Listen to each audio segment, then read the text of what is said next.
নমস্কার, আপনারা দেখছেন জিসি নিউজ। বাংলা নতুন বছরের প্রথম দিন মানেই বাঙালি বা ব্যবসায়ীদের কাছে এক আলাদা গুরুত্বপূর্ণ দিন। এই বিশেষ দিনে বিভিন্ন মন্দিরে ভোর থেকেই উপচে পড়ে মানুষের ভিড়। বীরভূমের তারাপীঠেও তার উল্টোটা হয় না। বছরের এই প্রথম দিন তারাপীঠে মন্দিরে মা তারার কাছে দূর দূরান্ত থেকে হালখাতা নিয়ে পুজো দিতে হাজির হন ব্যবসায়ীরা। বছরের শুরুটা যাতে ভালো হয় সেজন্য মা তারার কাছে পুজো দিয়ে শুরু করে ব্যবসায়ীরা। শুধু বছরের প্রথম দিন নয়, বছরের অন্যান্য দিনও লক্ষ লক্ষ মানুষের সমাগম ঘটে।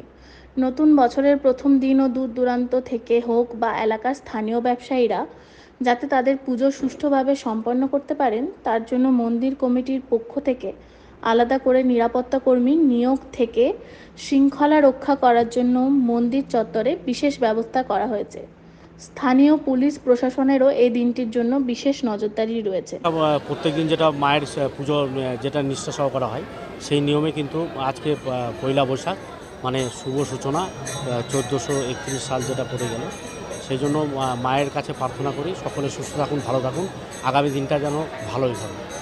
এবং আজকের দিনে মানে ব্যবসায়ীদের ভিড়টা বেশি, এই কারণে যে হালখাতা দিয়ে যে মায়ের পুজো সূচনা করা হয়, যে এই দিন হালখাতা পুজো করে মাকে মানে জানায় যে ব্যবসার সূচনা করে, সেই জন্য আজকে হালখাতার পুজোটা বেশি করা হয়।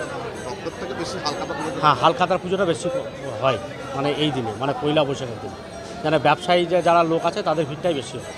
এবং হাজার হাজার ভক্ত যেমন এসছে, সেরকম স্থানীয় প্রচুর ব্যবসায়ী এখানে এসছে যারা মাকে বছরের প্রথম দিন পুজো দিয়ে মাকে জানাবে মা যেন বছরের দিনটা যেন ভালো যায়, এই প্রার্থনা করে মার কাছে সবাই প্রার্থনা করছে।